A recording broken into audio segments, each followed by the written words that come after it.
Sir ఇంకోటి ఇప్పుడు మనం 'పవన్ కళ్యాణ్' గారి విషయానికి వచ్చినట్లయితే సెక్యూరిటీ లోపం వచ్చింది అని ఒక తెలియని ఐపీఎస్ 'పవన్ కళ్యాణ్' చుట్టూ తిరుగుతున్నారని మనం వార్తల్లో వింటున్నాం గదా! హ్మ్. హ్మ్. హ్మ్. సో, ఏంటి సార్ దాని గురించి ఏమైనా తెలుసా సార్?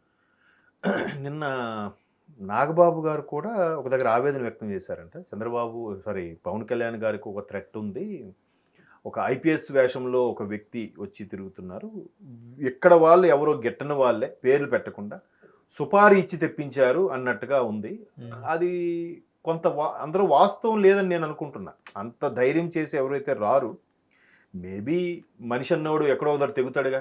హ్మ్. డబ్బుకి ఆశపడి. అవును. అట్లా చేసేవాళ్ళు కూడా ఉండుండొచ్చు. కానీ ఇది ఇప్పుడు కాదు. ఎలక్షన్స్ ముందు కూడా పవన్ కళ్యాణ్ గారికి థ్రెట్ ఉంది. పవన్ కళ్యాణ్ గారు జనాల్లోకి వెళ్ళిపోతున్నాడు. కొద్దిగా ఇబ్బంది పరిస్థితులు ఉన్నాయనే వాళ్ళు కూడా ఉన్నారు. బట్ ఇక్కడేంటంటే ఒక పోలీస్ అధికారి రూపంలో వేరే రాష్ట్రం నుంచి ఇక్కడికొచ్చి ఆయన క్వార్టరీలోకి ఎంటర్ అయ్యి ఒక మట్టు పెట్టే విధంగా ప్లాన్ చేస్తున్నారన్నట్టుగా ఒక వార్త అయితే హల్చల్ చేస్తుంది. హ్మ్. అంత సింపుల్‌గా జరగదని నా అభిప్రాయం. ఎందుకంటే మన దగ్గర ఇంటెలిజెన్స్ వ్యవస్థ కూడా చాలా స్ట్రాంగ్‌గా ఉంటుంది. యెస్. అవును. కాబట్టి ఇది ఎక్కడో చిన్న అపోహ లేదంటే ఎక్కడైనా ఏదో మిస్‌లీడ్ దొరికినప్పుడు ఇట్లాంటి టాపిక్ బయటకొస్తే వచ్చుండొచ్చు. లేదంటే దీనికి ప్రణాళికలు రచిస్తున్నప్పుడే దాన్ని ఇంటెలిజెన్స్ వాళ్ళు ఫైండ్ ఔట్ చేసి పట్టుకొని అయ్యుండొచ్చు. అది ఈ విధంగా వార్త రావచ్చు. మొత్తం మీద ఓకే. వాళ్ళు చాలా కసిగా ఉన్నారు. అరేయ్! ఇప్పటికీ మేము ఓటమి జీర్ణించుకోలేకపోతున్నారు వాళ్ళు. మేమేం ఓడిపోవడం ఏంటి? 40% ఓటింగ్ ఉంది కదా! రోజా గారు కూడా అన్నారు గదా! ఇప్పటికి నేను వైఎస్ఆర్‌సీపీ ప్రభుత్వం ఉన్నట్టే ఉందని రోజా గారు గూడా అన్నారు గదా! మరి ఆ ట్రాన్స్‌లో బతికేస్తున్నారు. అదే వచ్చిన బాధ వాళ్ళతో. ఒరేయ్ బాబు రండిరా కళ్ళలు కనకండి. పట్టపగలు కళ్ళకంటే పని వేస్ట్ అవుతుంది. హ్మ్. కాబట్టి ఆళ్ళింకా 30 ఏళ్ళు జగనన్న సీఎమ్ము, నెక్స్ట్ మాదే ప్రభుత్వం అనే మాయలో ఇంకా బతికేస్తున్నారు. అలా బతకకుండా నిర్జీవితంలో వచ్చి బతికితే వాస్తవాలేంటో తెలుస్తాయి. నిజంగా రోజా గారు వెనక ఆ నగరి నియోజకవర్గానికి సంబంధించిన పాత కార్యకర్తలు ఎవరున్నారు చూపించండి. హ్మ్. ఎవరు లేరుగా. ముందు అవును. వాళ్ళతో వస్తే నిజంగా ఈ తిరుపతిలో జరిగిన ధర్నా నిజంగా ప్రభుత్వ వ్యతిరేకతని నేను యాక్సెప్ట్ చేస్తా. హ్మ్. అది. సార్ ఇదే పవన్ కళ్యాణ్ గారు మొన్న అన్నమయ్య జిల్లా ఏదైతే ఆహ్, హ్మ్. హ్మ్. ఎంపీడీఓ సంబంధించింది దాడి చేశారు ఎంపీడీ గదా! దాడి. సో, అవును. అవును. నిన్న పవన్ కళ్యాణ్ గారు అక్కడికెళ్ళడం జరిగింది. ఆ వ్యక్తిని పరామర్శించడం జరిగింది. ఏదైతే జవహర్ అనే వ్యక్తిని పరామర్శించడం జరిగింది. పరామర్శించి కూడా ప్రెస్ ముందుకొచ్చి మాట్లాడడం జరిగింది. హ్మ్. చెప్పండి సార్. మీరు చెప్పండి. యాక్చువల్‌గా అన్నమయ్య జిల్లాలో ఒక పాత అంటే వైసీపీ కనుసన్నల్లోనే పెద్దిరెడ్డి గారి లాంటి మహానుభావులు కనుసన్నల్లోనే ఇప్పటికీ నడుస్తుంది. కొంతమంది అంటే చాలామంది అధికారులు ఇప్పటికీ ఆయన చెప్పు చేతల్లోనే ఉన్నారు. అక్కడ ప్రభుత్వం ఏదున్నా సంబంధం లేదు. ఆయన హవాయే నడుస్తదన్నట్టు కూడా కొంతమంది విమర్శిస్తున్నారు. ఇప్పుడు దాంట్లో భాగంగానే నిజంగా ఒక ఎంపీడీఓ అంటే మండల పరిషత్ ఎండీఓ అంటారు. హ్మ్. ఆ ఎంపీడీఓ స్థాయి వ్యక్తి మీద దాడి జరిగిందంటే చూడండి. గెజిటెడ్ ఆఫీసరు మండల స్థాయి నెక్స్ట్ అంటే ఒక విధంగా ఎంఆర్ఓ తర్వాత తహసీల్దార్ తర్వాత అంత మంచి పొజిషన్‌లో ఉన్న వ్యక్తి ఆయన. నెక్స్ట్ ర్యాంక్ అతను. అటువంటి ఎంపీడీఓ మీద అటాక్ జరిగితే ఎవరికి అంటే ఇంకొక అధికారి ధైర్యంగా ముందుకెళ్ళడానికి భయపడతాడు కదా! సో, అట్లా జరిగిందంటే అంతకుముందు ఒక 2 నెలల కిందట కూడా అదే అన్నమయ్య జిల్లాలో మదనపల్లి ఆర్‌డీఓ ఆఫీస్‌లో ఫైల్స్ దహనమయ్యాం మనం చూసాం. హ్మ్. అప్పుడు కూడా ఎవడో ప్రభుత్వంలో ఉన్న ఒక అధికారే గత ప్రభుత్వానికి గత ఏదైతే మాజీ మంత్రులుగా ఉన్నారో వాళ్ళు కొమ్ము కాస్తున్నట్టుగా మనకొక క్లారిటీ ఉంది. సార్ ఇక్కడ వైసీపీ వాళ్ళు ఏమంటున్నారంటే, ఒక ఎంపీడీఓని పైన దాడి చేశారని మీరంటున్నారు గదా! ఓకే. హ్మ్. అదే ఎంపీడీఓ అని ఒక గవర్నమెంట్ ఆఫీసర్స్ వేల లక్షల లక్షలు లంచాలు తీసుకున్నప్పుడు అప్పుడేమైందన్నట్టు క్వెషన్ చేస్తున్నారు. హ్మ్. అది ఇప్పుడు వేలకు వేలు, లక్షలు లంచాలు తీసుకున్నారు. తీసుకున్నప్పుడు ఏసీబీ ఉందిగా. హ్మ్. Anti corruption bureau. సో, వాళ్ళకి ఇచ్చి పట్టించొచ్చు కదా! ఎంతోమంది అట్లా సస్పెండ్ అయినోళ్ళు కూడా ఉన్నారుగా. హ్మ్. ఇప్పుడు మన దగ్గర కూడా హైదరాబాద్‌లో ఆ జీహెచ్ఎంసీ కమిషనర్‌గా చేసిన అతను, లేదా హెచ్ఎండీఏ కమిషనర్‌గా చేసిన అతను వాళ్ళందరూ కూడా దొరికారుగా. వాళ్ళ జీతం ఎంత, వాళ్ళ ఆస్తులెంత అన్నట్టు చూస్తున్నారు కదా! ప్రతి దగ్గర ఉందది. సో, మీరు అలాగ ఏసీబీ ద్వారా పట్టించుకొని ఏదో చేయండి. మరి అలాంటప్పుడు అటువంటి అధికారి ఏదైనా జరిగితే, మీరు ఇట్లా మీ పర్సనల్ గ్లెడ్జులతో వీడు ప్రభుత్వానికి ఫేవర్‌గా ఉన్నాడనో, లేదంటే వీళ్ళు చేసిన అరాచకాలుకి చెక్ పెడుతున్నాడనే ఉద్దేశంతోనో ఆడి మీద దాడి చేస్తే ఎంతవరకు కరెక్టు? హ్మ్. పైగా అన్నమయ్య జిల్లాలో అత్యధిక కబ్జాలు జరిగాయంట. ఎప్పుడైతే కూటమి ప్రభుత్వం వచ్చిందో, ఇంకా గవర్నమెంట్ ఫార్మ్ అవ్వలేదు. ఆ నెక్స్ట్ డేనే చాలామంది వాళ్ళ యొక్క డాక్యుమెంట్స్ పట్టుకొని ఎంఆర్ఓ ఆఫీస్‌కొచ్చారు. మీరు చూసారులే ఉంటారు. లైవ్‌లో కూడా వచ్చారు. హ్మ్. ఏడ్చుకున్నారు. సార్ ఒక రిటైర్డ్ ముస్లిం మహిళ సార్ పలానా దగ్గర ల్యాండ్ ఉంది, దాని విలువ ఇప్పుడు 4 కోట్లు, నా చేతిలో 20 లక్షలు పెట్టి మా పేరున సంతకం పెట్టి అని బెదిరించారు సార్.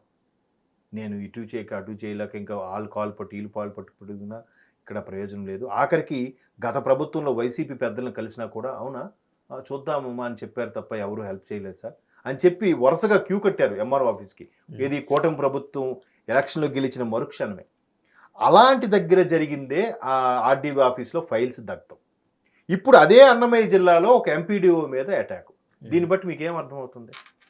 ఖచ్చితంగా ఫైల్స్ మాయించేయడానికో వీళ్ళు కబ్జాలు చేయడానికో సేమ్ డూప్లికేట్ డీడ్లు క్రియేట్ చేసి ఏదైతే వాళ్ళు మావే ఈ ల్యాండ్లో అని చలామణి అవుతున్నారో అవన్నీ ఎవరికి దొరకకుండా చేయడానికో ఇవన్నీ చేస్తున్నారు. ఎవరైనా ఎదురు తిరిగితే ఒక ప్రభుత్వ అధికారి గెజిటెడ్ ఆఫీసర్ మీదే ఆ విధంగా అటాక్ చేస్తే ఇక సామాన్యుడి పరిస్థితి ఏంటి చెప్పండి.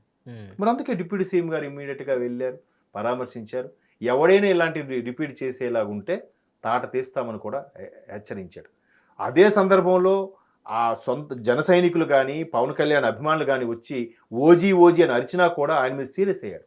ఇక్కడ ఇది కాదు సందర్భం, మీకు ఏది ఎక్కడ ప్రస్తావించాలో కూడా తెలియదు, దీనివల్ల పార్టీ బదనాం అవుతుంది, మీరు దయచేసి ఎవరు పక్క పిలిచి క్లాస్ పీకాడంట. వాళ్ళకి సైలెంట్గా ఉండమని చెప్తూనే ప్రెస్ మీట్లో మళ్ళీ పక్క పిలిచి క్లాస్ పీకి ఇది కాదు ప్రజల కోసం ప్రభుత్వం కోసం పనిచేసేలా చూడండి, అప్పుడు నిజమైన జన సైనికులుగా నేను యాక్సెప్ట్ చేస్తాను కూడా క్లాస్ స్పీకర్. సో ఖచ్చితంగా ఆల్రెడీ కాకినాడ పోటీకి వెళ్ళినప్పుడు కూడా ఎవరిని వదిలిపెట్టని కూడా వార్నింగ్ ఇచ్చాడు. అది ఏ స్థాయి అధికారి. ఇప్పుడు అదే కాకినాడలో ఏదైతే సీజర్ షిప్ అని అన్నారో అందులో ఏదైతే బియ్యం ఏదైతే అక్రమంగా తరలిస్తున్నారో అవి మొత్తం దించే కార్యక్రమాలు కూడా జరుగుతున్నాయి. దానికి మీరేమంటారు సార్? ఖచ్చితంగా కదా, ఆయన వచ్చిన తర్వాతే ఇది శరవేగంగా జరిగింది. అది అయిన మరుక్షణము ఆయన మరలా చంద్రబాబు గారితో స్పెషల్గా మీట్ అయ్యి దాని మీద కొద్దిగా దృష్టి పెట్టండి, ఇందులో ఎవడెవడు ఇన్వాల్వ్ అయినా కూడా వాళ్ళందరినీ ఎక్స్క్యూజ్ చేసే పరిస్థితి అది పెట్టుకోవద్దని కూడా చెప్పాడు. మరోవైపు వైసీపీలో ఏమంటున్నారు, అక్కడ ఆర్థిక మంత్రి పయ్యావులు గారు వియ్యంకుడు లేదంటే వేరే మంత్రి తాలూకు సోదరుడు ఏవో కథలు చెప్తున్నారు. ఇప్పుడు వెలికి తీస్తుంటే వీళ్ళు గొడవల్లోంచి బియ్యమే అవన్నీ వీళ్ళే 3,000, 5,000, 6,000, 7,700 టన్నులు అని చెప్తున్నారుగా.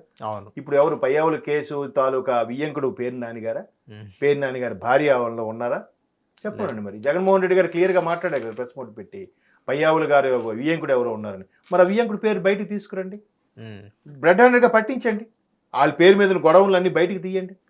అది కదా మీరు రాజకీయంగా ఎదుర్కొనే సత్తా అంటే ఇది. ప్రతిపక్ష హోదా తెచ్చుకోవాలంటే ఇలాంటివి వస్తేనే ప్రతిపక్ష హోదా దక్కుతుంది. ఇంట్లో కూర్చొని వాడితో మాట్లాడించి వీడితో ప్రెస్ మీట్ పెట్టిస్తే ఆ ప్రతిపక్ష హోదా అనేది దక్కదు, ఎవరు ప్రతిపక్ష హోదాగా కూడా చూడరు. ఓకే సార్, ఇదే పవన్ కళ్యాణ్ గారు ఇంకోటి ఏంటి రోడ్స్ని పరిశీలన చేస్తున్నారని విన్నాం కదా సార్, ఒకసారి దాని గురించి డీటెయిల్స్గా చెప్పండి మనకి. దాని గురించి డీటెయిల్గా అంటే మొన్న రీసెంట్గా ఏదైతే మన్యం జిల్లా అల్లూరు సీతారామరాజు మన్యం జిల్లా ఇప్పుడు అంటే పాడేరులో కొంత భాగము, తర్వాత శ్రీకాకుళం విజయనగరంలో కొంత భాగము, ఇవన్నీ వైజాగ్లో కొంత భాగం చేసి పార్వతీపురం హెడ్ క్వార్టర్గా మన్యం జిల్లాగా డిక్లేర్ చేయడం జరిగింది. మనకి అక్కడ పాడేరు అలాగే జీకే వీధి అలాగే ఏంటది మన సినిమా కూడా వచ్చింది రెంట చింతల సంథింగ్ మామిడి కుదురు ఏదో అంటారు. సో ఈ మండలాలన్నీ కూడా మండలం హెడ్ క్వార్టర్ వరకు బాగానే ఉంటాయి, కానీ ఆ రూరల్ ఏరియాలు చాలా దారుణంగా ఉంటాయి. ఇప్పటికీ వాళ్ళు డోలు కట్టించుకొని గర్భిణీ స్త్రీలకి హాస్పిటల్కి మోసుకు వెళ్ళడము, ఏదైనా అనారోగ్యం అయితే కంపల్సరీ భుజాల మీద వేసుకొని ఏరు దాటడం గట్రా జరుగుతున్నాయి. అట్లా ఆ లైన్లో సుమారుగా ఒక 14 ఎన్నో గ్రామాలు ఉన్నాయి. దానికి మొన్న ముసురుతో మొన్న రీసెంట్గా ఉత్తరాంధ్రలో ఏదైతే వర్షాలు పడుతున్నాయో ఆ వర్షాలు పడినప్పుడు కూడా పవన్ కళ్యాణ్ గారు అక్కడికి వెళ్ళి ఆ గొడుగులు వేసుకుంటూనే ఆయనే నడుచుకుంటూ వెళ్ళి మొత్తానికి రోడ్డు శాంక్షన్ చేయించారు. ఈ వచ్చిన 5 నెలలలో ప్రభుత్వం వచ్చిన 5 నెలల్లో కేవలం కూటమి ప్రభుత్వము ఇప్పటికీ మరమ్మతులు కొత్త రోడ్లు కలిపి 7,000 రోడ్లు చేసిందంట. 7,000 రోడ్లు. అది ఎక్కడా లెక్కలో లేదు, అది ఎక్కడా పబ్లిసిటీ చేయట్లేదు, అది ఎక్కడా వీళ్ళకి వైసీపీ వాళ్ళకి కళ్ళకి కనపడట్లేదు. వీళ్ళు ఇంత అంటున్నారు కదా, విద్యుత్ ఛార్జీలు పెంచారు అవి అంటున్నారు కదా, అరే రోడ్లు వేయండి అయ్యా బాబు. నేను ఒకసారి గోదావరి జిల్లాలకు వెళ్ళినప్పుడు మీరు నమ్మరు, రాజమండ్రి నుంచి నిడదవోలు వెళ్తున్నప్పుడు ఆ రోడ్డు చూస్తే నిజంగా గర్భిణీ స్త్రీ బస్సు ఎక్కితే ఆన్ ది వేలో డెలివరీ అయిపోతుంది. తరువాత తణుకు నుంచి భీమవరం ఒక రోడ్డు వెళ్ళాను, అది అలాగే ఉంది. తర్వాత పాలకొల్లు నుంచి నర్సాపూర్ రోడ్డు ఒకటి వెళ్ళాను, అది అలా. ఎక్కడ తీసుకోండి విజయనగరం జిల్లా కూడా ఒకసారి వెళ్ళారు. విజయనగరం జిల్లాలో అక్కడ విజయనగరం నుంచి ఎస్కోట్ అని అంటారు, ఆ రోడ్డు కోట. శృంగవరపు కోట, కరెక్ట్. అది కూడా అట్లా ఎక్కడ చూసినా ఇంకోటి ఇటువైపు మళ్ళీ పార్వతీపురం నుంచి సీతానగరము ఇవన్నీ ఇటువైపు వస్తాయి, హైవేలా ఉంటాయి. అది కూడా అంతే. శ్రీకాకుళం జిల్లాలో కూడా ఎక్కడ కనీసం రోడ్లు మరమ్మతులు కూడా చేయలేదండి. ఆఖరికి స్ట్రాటజిక్ మేనేజర్గా ఉన్న ప్రశాంత్ కిషోర్ గారు కూడా చెప్పారట, సార్ ముందు రోడ్లు వేయండి, మీరు పథకాలు కాదు రోడ్లు వేయండి, మీరు ప్రజలు కొద్దిగా ఆదరిస్తారు, మీరు కనీసం ప్రజల్లోకి రండి అని కూడా చెప్పాడంట ఆయన. ఏం పట్టించుకోలేదు. అప్పుడే కదా అక్కడే స్టార్ట్ అయింది, నేను ఏం చెప్పినా మీరు ఫాలో అవ్వట్లేదు, నెక్స్ట్ మీ గవర్నమెంట్ రాకపోతే నన్ను బ్లేమ్ చేయొద్దు అన్నాడు. అక్కడ చెడింది, ఆయన బయటకు వచ్చేసాడు.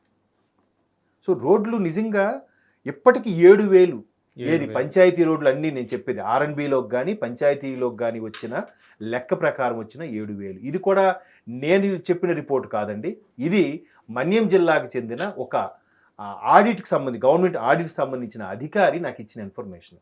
మీకు ఎందుకు అంటే, సార్ ఇవి కొన్ని బిల్స్ పాస్ అయ్యాయి, కొన్ని ఇవయ్యాయి, నిజంగా పవన్ కళ్యాణ్ గారి విషయంలో మెచ్చుకోవచ్చు అండి. మొత్తం మీద ఆయనే రోడ్స్ విషయంలో బాగా పర్యవేక్షిస్తున్నాడు. ఆయన దానికి సంబంధించింది కాకపోయినా ఆయన పర్సనల్ ముందు రోడ్స్ గురించి చూడండి. ఎందుకంటే ట్రాన్స్పోర్ట్ కరెక్ట్గా ఉంటేనే అన్నీ, ఇప్పుడు ఒక రైతులు ఎరువులు తెచ్చుకోవాలి, సరైన ట్రాన్స్పోర్ట్ ఉండాలి. అవును. ఒక వైద్యం చేయించుకోవాలి, సరైన ట్రాన్స్పోర్ట్. ఒక విద్యార్థి వెళ్ళి స్కూల్కి వెళ్ళి చదువుకోవాలి, ట్రాన్స్పోర్ట్ అనేది చాలా కీలకమైన భాగం. సో దాని మీద ముందు దృష్టి పెట్టాడంట ఆయన. కానీ ఆయన ఎక్కడ పబ్లిసిటీ చేసుకోవట్లేదు, ఈవెన్ కూటమి ప్రభుత్వం కూడా మేము ఎన్ని చేసామని గొప్పలు చెప్పుకోవట్లేదండి అని చెప్పాడు ఆయన. సో 7,000 రోడ్లు అంటే చిన్న చితక విషయం కాదు. అవును. సో ఇది మీరు అడిగారు కాబట్టి చెప్తున్నారు. ఇప్పుడు కూడా కూటమి ప్రభుత్వం ఇట్లాంటివి మెల్లమెల్లగా చేసుకుంటూ వెళ్తుంది. ఇంకా కేవలం 5.5 నెలలే అయింది ప్రభుత్వం వచ్చి, అది గుర్తించుకోవాలి, గమనించాలి. ఓకే. హిట్ టీవీ యాప్ ని డౌన్లోడ్ చేసుకోండి. ఇందులో short news, live news, entertainment movies అన్ని అవైలబుల్ గా ఉన్నాయి. Please download Hit TV app. Hit TV app. Hit TV యాప్ని ఫ్రీగా డౌన్లోడ్ చేసుకోండి.